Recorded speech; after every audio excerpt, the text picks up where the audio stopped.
Hi, Terry. Hello, Anjali.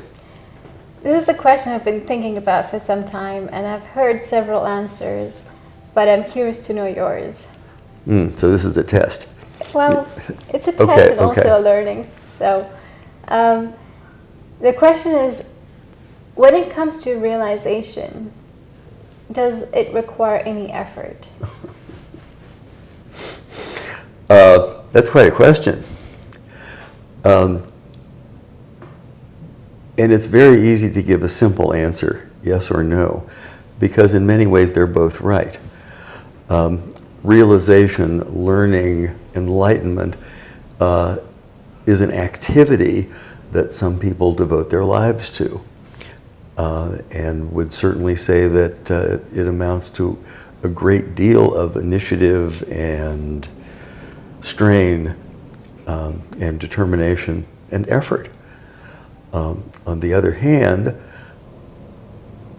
so often those people who speak to us from an enlightened point of view will say that all of that was just really the dance, because the real knowing is how reality knows itself.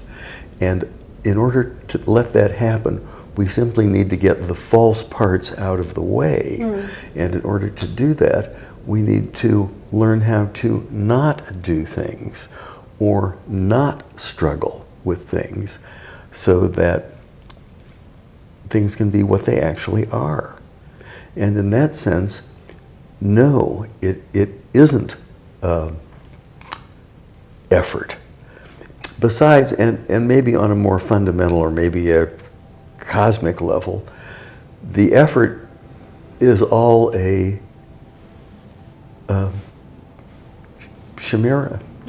Because what's really going on is reality is knowing itself, and one happens to be the occasion for that happening. But do you think that process to get to that level of realization where you know the effort falls away or that there's no need for the effort, do you think that the initial process of where there is a game going on between the I, the self, lower yes, self? and I think it's a valuable game, and since one is here and now and in the world, one has to do something. The best thing, of course, that one can do is to know. And these various processes that facilitate that or catalyze that are very much worth doing. And you get a variety of opinions as to whether they require effort or not. But the activities are certainly important, because given the alternatives, which is nothing and meaninglessness. Yeah, often I've heard that activities or things that helps someone to get to that realization are like tools of trade. That's a good description.